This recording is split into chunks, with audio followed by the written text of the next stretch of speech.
Hi everyone. ఈ వీడియోలో నేను యాంగులర్‌లో వ్యూ చైల్డ్ డెకరేటర్ గురించి ఎక్స్‌ప్లెయిన్ చేస్తున్నా. ఇదెందుకనంటే చైల్డ్ నుంచి అంటే చైల్డ్ కాంపోనెంట్‌లో ఉన్న ఏదైనా డేటాని కానీ, మెథడ్‌ని కానీ పేరెంట్ కాంపోనెంట్‌లో యాక్సెస్ చేసుకోవడానికి one of the way. So, యాక్చువల్‌గా చైల్డ్ నుంచి పేరెంట్‌కి డేటాని పాస్ చేయడానికి 3 వేస్ ఉంటాయి. Output decorator, template reference variable, view child. So, పైన 2 నేను ఆల్రెడీ ఎక్స్‌ప్లెయిన్ చేశా. ఈ వీడియోలో వ్యూ చైల్డ్ డెకరేటర్ గురించి ఎక్స్‌ప్లెయిన్ చేస్తున్నా. సో, ఇది డెకరేటర్ కాబట్టి ఫస్ట్ స్టెప్ మనం ఏం చేయాలి అనంటే వ్యూ చైల్డ్ అనే డెకరేటర్‌కి సంబంధించిన కోడ్‌ని యాంగులర్ కోర్ లైబ్రరీలో ఉంటుంది. దాని నుంచి ఇంపోర్ట్ చేసుకోవాలి.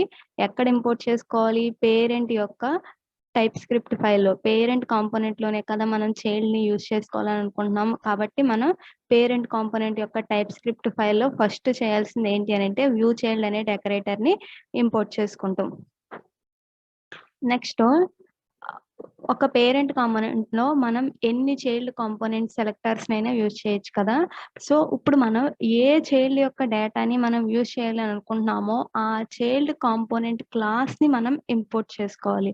సో, ఇప్పుడు మనం యాంగులర్‌లో ఒక కాంపోనెంట్ చూసినట్టయితే దాని టైప్ స్క్రిప్ట్ ఫైల్‌లో ఒక క్లాస్ ఉంటుంది. సో, ఇది యాప్ కాంపోనెంట్ కాబట్టి దీని క్లాస్ నేమ్ యాప్ కాంపోనెంట్ అని ఉంది. అదే ఇక్కడ హెడర్ కాంపోనెంట్ ఉంది. దీనికి హెడర్ కాంపోనెంట్ అని ఉంది. సో, ఇప్పుడు మనం ఏ కాంపోనెంట్ యొక్క హెచ్‌టీఎంఎల్‌లో ఇంకొక కాంపోనెంట్ సెలెక్టర్‌ని యూజ్ చేస్తున్నామో దాని మీనింగ్ ఏంటి? ఇది చిల్డ్రన్ అవుతుంది హెడర్ అనేది. దాన్ని ఎక్కడైతే యూజ్ చేసామో అది పేరెంట్ అవుతుంది. సో, ఇప్పుడు నేను ఇక్కడ హెడర్ కాంపోనెంట్ యొక్క క్లాస్ నేమ్ ఏదైతే ఉందో అది అంటే ఇది హెడర్ కాంపోనెంట్ క్లాస్ నేమ్ ఏదైతే ఉందో దాన్ని పేరెంట్ కాంపోనెంట్ యొక్క టైప్ స్క్రిప్ట్ ఫైల్‌లో ఇంపోర్ట్ చేసుకోవాలి. సో, ఇక్కడ నేను నేమ్ చైల్డ్ కాంపోనెంట్ అని ఇచ్చాను. మనం ఏ కాంపోనెంట్‌నయితే యాక్సెస్ చేసుకోవాలనుకుంటున్నామో ఆ కాంపోనెంట్ క్లాస్ నేమ్‌ని మనం ఇక్కడ యూజ్ చేసి ఇంపోర్ట్ చేసుకుంటాం. ఆ కాంపోనెంట్‌కి సంబంధించిన కోడ్. సో, ఇక్కడ పాత్ అనేది ఇలా ఇవ్వాలి. డాట్ ఫార్వర్డ్ స్లాష్ అంటే ఏంటి అనంటే సేమ్ ఫోల్డర్ ఈ పేరెంట్ ఫైల్ ఏదైతే ఉందో టైప్ స్క్రిప్ట్ ఫైల్ సేమ్ ఫోల్డర్‌లో నెక్స్ట్ ఇంకొక సబ్ ఫోల్డర్ చైల్డ్ అని ఉంటుంది. దాంట్లో చైల్డ్ కాంపోనెంట్ యొక్క టైప్ స్క్రిప్ట్ ఫైల్ నుంచి ఈ క్లాస్‌ని ఇంపోర్ట్ చేసుకుంటున్నామని దాని మీనింగ్. నెక్స్ట్ ఏం చేయాలి అనంటే, ఇప్పుడు వ్యూ చైల్డ్‌ని ఇంపోర్ట్ చేసుకున్నాం. చైల్డ్ కాంపోనెంట్ ఏదైతే ఉందో, ఇక్కడ మనకి చైల్డ్ కాంపోనెంట్ నేమ్ ఏదైతే అది ఇవ్వాలి. అలా ఇచ్చిన తర్వాత మనం ఏం చేయాలంటే, వ్యూ చైల్డ్ అనే ఎట్ ది డెకరేటర్‌కి ఎప్పుడైనా మనం at the rate symbol use చేయాలి. So, at the rate view child అనే ఒక ఫంక్షన్ లోపల మనం ఏ కాంపోనెంట్‌ని యూజ్ చేయాలని అనుకుంటున్నామో, ఆ కాంపోనెంట్ నేమ్ అనేది ఇవ్వాలి. సో, ఇక్కడ కాంపోనెంట్ నేమ్ అంటే ఏంటి అనంటే, కాంపోనెంట్ క్లాస్ నేమ్ అనమాట. ఇక్కడ చైల్డ్ కాంపోనెంట్ ఇచ్చాను కాబట్టి చైల్డ్ కాంపోనెంట్. సో, ఇప్పుడు మనం జనరల్‌గా జావా స్క్రిప్ట్‌లో ఏదైనా రాసేటప్పుడు సపోజ్ ఇప్పుడు నేను document dot get element by ID of అని చెప్పి ఏదైనా సంథింగ్ ఏదో ఇస్తున్నా, ఇది తీసుకొస్తున్నాం. ఇలా తీసుకొచ్చింది మనం ఒక వేరియబుల్‌లో అసైన్ చేస్తాం కదా! సపోజ్ ఇలా let s is equal to అని చెప్పి నేను ఇలా ఇచ్చాను. సో, ఇక్కడనేమో తీసుకురావడానికి ఈక్వల్ టు అని చెప్పి దాన్ని ఒక వేరియబుల్‌లోకి అసైన్ చేస్తున్నాం. ఎందుకు మనం తర్వాత యూజ్ చేసుకోవడానికి. అదే విధంగా ఇక్కడ కూడా వ్యూ చైల్డ్ అనే ఫంక్షన్ లోపల ఏదైతే రాస్తామో ఆ కాంపోనెంట్‌ని తీసుకొస్తున్నట్టు. ఇది తీసుకురావడం. తర్వాత ఒక నేమ్ ఏదైతే ఇచ్చామో, ఆ తీసుకొచ్చిన కాంపోనెంట్‌ని ఈ వేరియబుల్‌తో పాయింట్ ఔట్ చేస్తున్నట్టు. సో, ఇక్కడ పేరెంట్ యొక్క టైప్ స్క్రిప్ట్ ఫైల్‌లో ఇప్పుడు మనం ఈ చైల్డ్ అనే వేరియబుల్‌తో చైల్డ్ కాంపోనెంట్‌లో ఉన్న ఏ మెథడ్‌నైనా, ఏ ప్రాపర్టీనైనా మనం యాక్సెస్ చేసుకోవచ్చు. సో, ఇప్పుడు ఎగ్జాంపుల్‌తో చూద్దాం. సో, ఇప్పుడు ఒక కాంపోనెంట్‌ని ఇంకొక కాంపోనెంట్ యొక్క చిల్డ్రన్ అని ఎప్పుడంటాము? ఏ కాంపోనెంట్ యొక్క హెచ్‌టీఎంఎల్ ఫైల్‌లో వేరే కాంపోనెంట్ యొక్క సెలెక్టర్‌ని యూజ్ చేస్తామో అప్పుడు దాన్ని చైల్డ్ అని చెప్తాం. సో, ఇది ఇక్కడ యాప్ హెడర్ అనేది హెడర్ కాంపోనెంట్ అనేది యాప్ కాంపోనెంట్ యొక్క చిల్డ్రన్. సో, ఇప్పుడు నేను ఏం చేయాలనుకుంటున్నానంటే హెడర్ కాంపోనెంట్‌లో ఒక ఫంక్షన్ రాద్దామని అనుకుంటున్నా. సో, ఏంటి అనంటే పాస్ టు పేరెంట్ అనే ఒక ఫంక్షన్‌ని రాస్తున్నా. దీంట్లో నేనేం రాస్తాననంటే, ఒక రిటర్న్ స్టేట్మెంట్‌ని రాస్తున్నా. ఈ రిటర్న్ స్టేట్మెంట్‌లో నేను ఈ హెడర్ కాంపోనెంట్‌లో ఒక వేరియబుల్‌ని డిక్లేర్ చేస్తున్నా. సపోజ్ డేటా అనే ఒక వేరియబుల్‌ని డిక్లేర్ చేస్తున్నా. డెమో ఆఫ్ వ్యూ చైల్డ్ అని ఇస్తున్నా. ఇప్పుడు నేను రిటర్న్ చేసేటప్పుడు ఇక్కడ రిటర్న్ డేటా అనే ఒక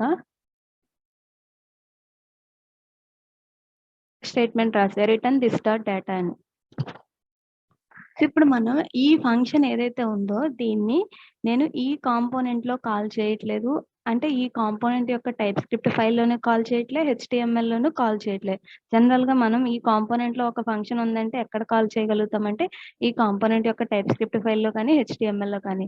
ఇప్పుడు మనం ఏం చేద్దామనంటే ఆ కాంపోనెంట్‌లో ఉన్న పాస్ టు పేరెంట్ అనే మెథడ్‌ని చైల్డ్ కాంపోనెంట్‌లో మనం కాల్ చేయొచ్చు. సో, ఎలానో ఇప్పుడు చూద్దాం. సో, ఇప్పుడు నేను ఫస్ట్ ఏం చేయాలి? వ్యూ చైల్డ్ అనే డెకరేటర్‌ని ఇంపోర్ట్ చేసుకోవాలి గదా! సో, మనం యాంగులర్‌లో జస్ట్ అలా కీవర్డ్స్ రాస్తే మనకి సజెషన్స్ అనేవి వస్తాయి వీఎస్ కోడ్ ఎడిటర్‌లో. సో, ఇక్కడ నేను వ్యూ అని రాయంగానే వ్యూ చైల్డ్ అని వచ్చింది కదా!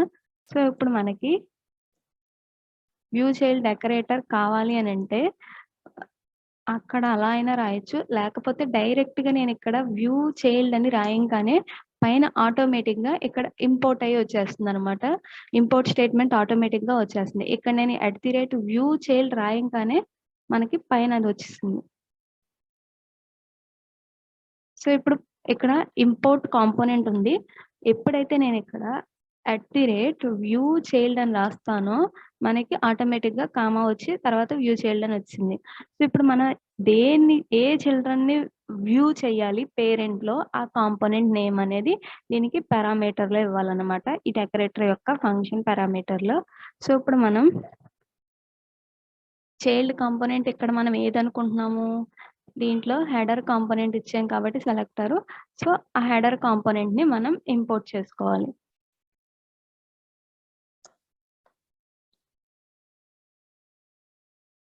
హ్మ్. సో, ఇక్కడ మనకి ఆ కాంపోనెంట్ నేము టైప్ చేసాక సజెషన్స్ వస్తాయి కదా! దాని దగ్గర ట్యాబ్ క్లిక్ చేయంగానే మనకి ఆటోమేటిక్‌గా ఇలా ఇంపోర్ట్ స్టేట్మెంట్ అనేది ఆటోమేటిక్‌గా ఫిల్ అయిపోతుంది. సో, ఇక్కడ మనకేముంది import header component from dot forward slash అని ఉంది. అంటే దీని మీనింగ్ ఏంటి? యాప్ కాంపోనెంట్ యొక్క టైప్ స్క్రిప్ట్ ఫైల్ ఎక్కడైతే ఉందో ఆ ఫోల్డర్‌లోనే మనకి హెడర్ అనే ఒక ఫోల్డర్ ఉంది. సో, మనకెక్కడైనా ఏ కాంపోనెంట్ మనం మాన్యుయల్‌గా క్రియేట్ చేసినా దానికొక ఫోల్డర్ వస్తుంది. ఆ ఫోల్డర్‌లో 4 ఫైల్స్ అనేవి వస్తాయి. Except app component. App component ఇనీషియల్‌గా వస్తుంది. అది సెపరేట్ ఫోల్డర్‌లో ఉండదు. రిమైనింగ్ ఏ కాంపోనెంట్ మనం క్రియేట్ చేసినా ఒక ఫోల్డర్ వస్తుంది. దాంట్లో 4 ఫైల్స్ అలా వస్తాయి. సో, ఇప్పుడు మనం డాట్ ఫార్వర్డ్ స్లాష్ అని అన్నామంటే app component TypeScript file ఏ ఫోల్డర్‌లో ఉందో ఆ ఫోల్డర్‌లో అదే ఇక్కడ. ఇక్కడి నుంచి హెడర్ అనే ఫోల్డర్‌కి వెళ్తున్నాం. ఆ హెడర్ అనే ఫోల్డర్‌లో హెడర్ డాట్ కాంపోనెంట్ అని అంటున్నాం కాబట్టి దాని మీనింగ్ ఏంటి అనంటే ఇందులో ఉన్న క్లాస్‌ని మనం ఇంపోర్ట్ చేసుకుంటున్నాం. సో, హెడర్ కాంపోనెంట్ క్లాస్‌ని. సో, వ్యూ చైల్డ్‌లో మనం ఏం చేయాలంటే హెడర్ కాంపోనెంట్ అని ఇవ్వాలి. సో, ఇప్పుడు మనం ఏం చేస్తున్నాం? ఈ వ్యూ చైల్డ్ అనే డెకరేటర్ ద్వారా హెడర్ కాంపోనెంట్‌ని మనం ఇక్కడ యాక్సెస్ చేసుకుంటున్నాం. దాన్ని మనం ఒక వేరియబుల్‌కి అసైన్ చేస్తున్నట్టుగా మనం ఇక్కడ ఒక వేరియబుల్ అనేది రాయాలన్నమాట. సో, ఇలా రాసిన తర్వాత మనకేమైందనంటే హెడర్ కాంపోనెంట్‌లో మొత్తం మెథడ్స్ కానీ ప్రాపర్టీస్ గాని ఏవైనా ఇప్పుడు మనం యాక్సెస్ చేసుకోవచ్చు. సో, ఇక్కడ నేను ఏం చేస్తానంటే యాప్ కాంపోనెంట్ యొక్క హెచ్‌టీఎంఎల్‌లో ఒక బటన్ రాస్తున్నా. ఆ బటన్ క్లిక్ చేయంగానే అప్పుడు నేను క్లిక్ ఈ క్లిక్ ఈవెంట్‌ని యాడ్ చేస్తున్నా. ఇందులో నేనేం చేస్తాననంటే header dot passing to parent లేకపోతే ఇక్కడ నేను టెస్ట్ అని ఒక ఫంక్షన్ ఇస్తున్నా. సో, ఇప్పుడు ఈ టైప్ స్క్రిప్ట్ ఫైల్‌లో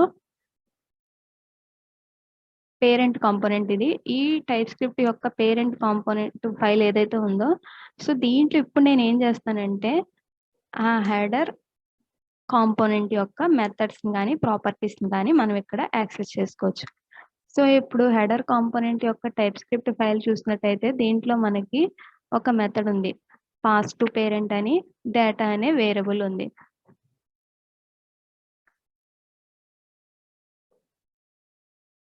సో ఇప్పుడు మనం రాయంగానే రాయంగానే పాస్ టు పేరెంట్ అనే మెథడ్ అనేది ఇక్కడ ఆటోమేటిక్‌గా సజెషన్స్ వచ్చేసింది. సపోజ్ ఇక్కడ నేను this dot header dot D అని టైప్ చేయంగానే డేటా అని వచ్చింది. ఎందుకంటే ఆ హెడర్ కాంపోనెంట్‌లో డేటా అనేది ఒక ప్రాపర్టీ ఉంది. సో ఇక్కడ నేను పాస్ టు పేరెంట్ అనే ఒక మెథడ్‌ని కాల్ చేస్తున్నా. సో అలా కాల్ చేసింది నేను కన్సోల్‌లో ప్రింట్ చేద్దాం. సో డైరెక్ట్‌గా కన్సోల్ డాట్ లాగ్ అని చెప్పి ఆ మెథడ్‌ని కాల్ చేద్దాం. సో ఇప్పుడు మనం అవుట్‌పుట్ చూసినట్టయితే మనకు ఒక బటన్ ఉంది. ఆ బటన్ మీద క్లిక్ చేయంగానే మనకి కన్సోల్‌లో ఒక స్టేట్మెంట్ అనేది ప్రింట్ అవుతుంది. డెమో ఆఫ్ వ్యూ చైల్డ్ అని. సో మళ్ళీ క్లిక్ చేస్తున్నా. మళ్ళీ క్లిక్ చేసిన ప్రతిసారి సేమ్ అదే స్టేట్మెంట్ అనేది ప్రింట్ అవుతుంది. సో ఇప్పుడు మనం ఏం చేద్దామనంటే హెడర్ కాంపోనెంట్ ఏదైతే ఉందో దాంట్లో ఈ హెడర్ కాంపోనెంట్ యొక్క హెచ్‌టీఎంఎల్‌లో ఒక ఇన్‌పుట్ ఫీల్డ్ తీసుకుందాం. ఆ ఇన్‌పుట్ ఫీల్డ్‌ని బైండ్ చేద్దాం. అండ్ 2 వే డేటా బైండింగ్ ద్వారా ఒక వేరియబుల్ హెడర్ కాంపోనెంట్‌లో ఉన్న ఒక వేరియబుల్‌కి బైండ్ చేద్దాం. సో హెడర్ కాంపోనెంట్‌లో ఈ వేరియబుల్ డేటా అనే వేరియబుల్ ఉంది కదా! దాన్ని బైండ్ చేద్దాం. సో ఇప్పుడు మనకి ఈ ఇన్‌పుట్ ఫీల్డ్‌లో ఏదైతే ఉందో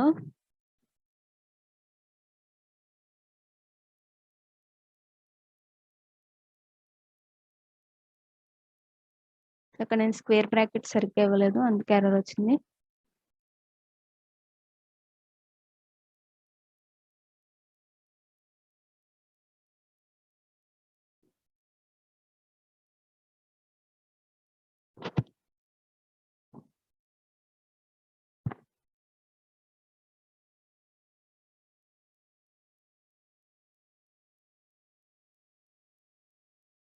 సో ఇప్పుడు మనం చూసినట్టయితే ఇక్కడ క్లిక్ చేస్తున్నా.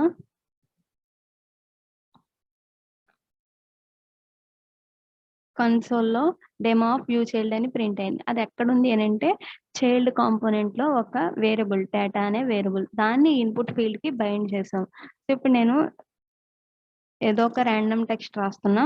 మళ్ళీ క్లిక్ మీద క్లిక్ చేస్తున్నా. మనకేమవుతుంది అనంటే సేమ్ అదే వస్తుంది. మోడిఫై అవ్వట్లే. ఎందుకు అనంటే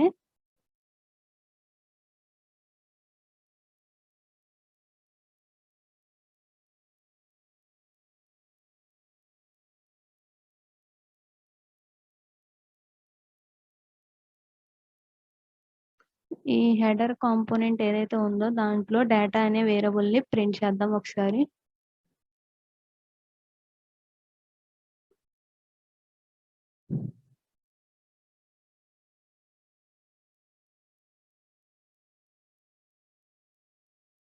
సో ఎన్‌జీ మోడల్ యూజ్ చేయాలంటే మనం ఏం చేయాలి అనంటే స్క్వేర్ బ్రాకెట్ దాని లోపల మళ్ళీ పారాంథసిస్ యూజ్ చేయాలి కదా! నేను అక్కడ మిస్టేక్ చేశాను.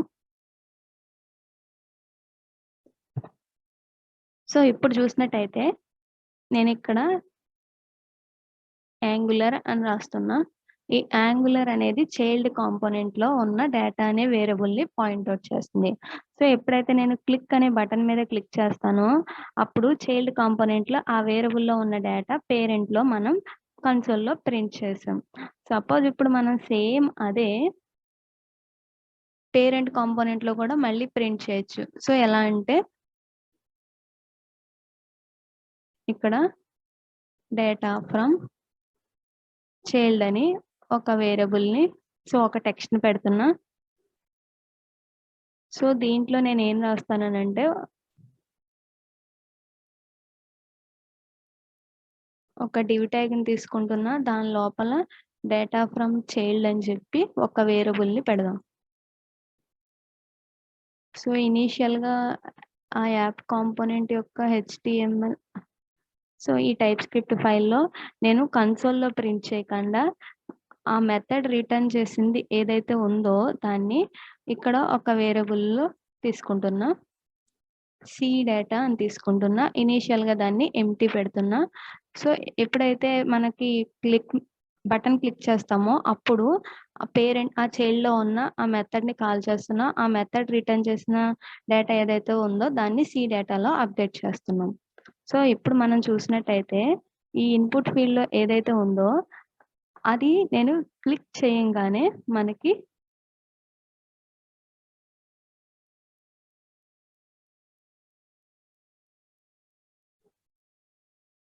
ఇక్కడ చూపించాలి. సి డేటా అప్డేట్ అయ్యింది ఇక్కడ మనకి చూపించాలి. సో, ఇప్పుడు నేను అక్కడిది మోడిఫై చేస్తున్నా. ఎప్పుడైతే నేను క్లిక్ చేస్తానో అప్పుడు మాత్రమే మనకి డేటా మోడిఫై వస్తుందనమాట. సో, అంతకుముందు మోడిఫై అవ్వట్లే. సో, మళ్ళీ అంటే నేను రాస్తున్నప్పుడల్లా మనకి మోడిఫై అవ్వట్లేదు. ఎందుకంటే నేను రాస్తున్నప్పుడల్లా డేటాని పాస్ చేయట్లేదు మోడిఫై అయింది. ఎప్పుడైతే క్లిక్ చేస్తున్నానో అప్పుడే పాస్ చేస్తున్నా. సో, మళ్ళీ క్లిక్ చేస్తున్నా. సో, మళ్ళీ అక్కడ మోడిఫై అయ్యి వచ్చింది. సో, ఈ విధంగా మనం పేరెంట్ కాంపోనెంట్‌లో, చైల్డ్ కాంపోనెంట్‌లో ఉన్న ఏ మెథడ్‌నైనా, ఏ ప్రాపర్టీనైనా మనం యాక్సెస్ చేసుకోవచ్చు.